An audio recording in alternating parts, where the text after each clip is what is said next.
बिस्मिल्लाहिर्रहमानिर्रहीम। अस्सलाम वालेकुम व्यूअर्स। आज हम बनाएंगे इमली की चटनी। और इमली की चटनी बनाने के लिए हमें चाहिए है इमली। मेरे पास यहाँ पर 250 ग्राम इमली है। ये कहने को तो सीडलेस इमली है, लेकिन इसके अंदर फिर भी सीड्स होते हैं। तो इसको हम डाल लेते हैं एक पॉट के अंदर।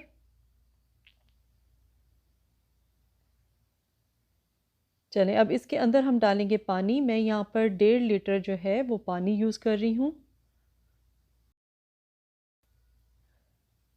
चलें, पानी डालने के बाद हम इसको चूल्हे पे रख देंगे और मीडियम फ्लेम के ऊपर हम इसको पकने देंगे तब जब तक कि ये बॉईल हो जाए। इसको थोड़ा सा हम हिला लेते हैं। इसको हमने तब तक बॉईल करना है जब तक इसका जो गूदा है या पल्प जो है वो सॉफ्ट होना शुरू हो जाए। ये देखें, हमारी जो पल्प है इमली की, ये सॉफ्ट हो गई है और पानी भी अच्छी तरह से बॉईल हो गया है। तो अब हम इसको स्ट्रेन कर लेंगे। यहाँ पर स्ट्रेन करने के लिए ये जो फ्राइंग के लिए यूज़ होता है स्ट्रेनर, मैं वो यूज़ कर रही हूँ क्योंकि इसके सुराख जो हैं वो बड़े होते हैं। तो हम इसके अंदर इसको स्ट्रेन करेंगे ताकि जितनी भी सॉफ्ट पल्प है वो नीचे पानी के साथ चली जाए। तो ये देखिए, इस तरह से करेंगे, चम्मच के साथ प्रेस करते हुए इसके अंदर जो सीड्स हैं वो भी अलहदा हो जाएंगे और जो हार्ड किस्म का छिलका होता है वो भी हमने इसमें से निकाल लेना है। ये देखिए, एक सीड जो है आपको नज़र आ रहा होगा, ये भी ऊपर रह जाएगा और छिलके भी इसके ऊपर रह जाएंगे और जो सॉफ्ट पल्प है वो नीचे पानी में चला जाएगा।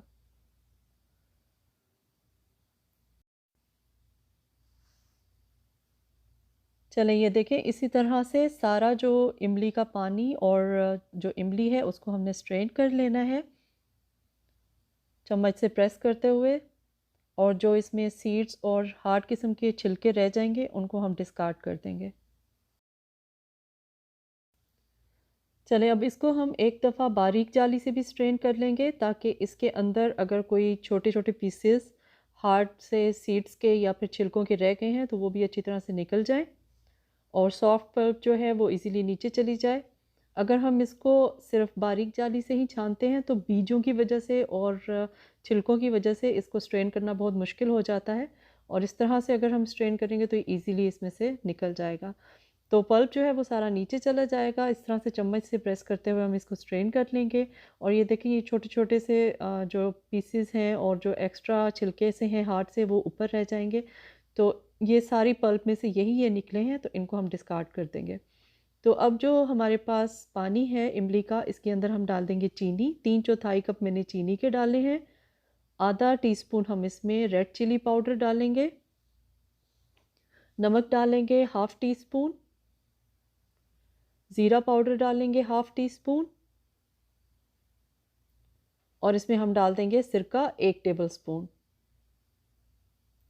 चलें, इन सबको हम मिक्स कर लेंगे और मिक्स करके हम इसको स्टोव के ऊपर रखते हैं। मीडियम फ्लेम पर हम इसको पकने देंगे, इसको ज़रा बॉईल होने देंगे। ये देखिए, ये बॉईल हो रही है। इसको हमने तब तक बॉईल करना है जब तक कि इसकी कंसिस्टेंसी जो है वो थोड़ी थिक हो जाए। ये देखें, ये थिक भी हो गई है। अब हम इसको ये करेंगे कि इसको हम स्टोव को बंद कर देंगे। इमली जो है, इमली की चटनी जो है वो हमारी अब तकरीबन तैयार है। स्टोव बंद करके हम इसको ठंडा होने देंगे रूम टेम्परेचर पर और फिर हम इसको एक जार के अंदर ट्रांसफ़र कर देंगे। अच्छा, इसको आपने जिस जार में डालना है वो जार आपका बिल्कुल साफ़ और ड्राई होना चाहिए। और जब आप इसको इमली को निकालें तो जिस स्पून से आप निकालें वो भी आपका ड्राई होना चाहिए और बिल्कुल साफ़ होना चाहिए। तो हम इसको एयर टाइट जार में डाल देंगे और फ्रिज में रख देंगे। जब भी आपको चाहिए आप फ्रिज से निकालें और इसको यूज़ कर लें। तो ये देखें, हमारी इमली की चटनी जो है वो तैयार है। अल्लाह हाफ़िज़ एंड थैंक्स फॉर वॉचिंग।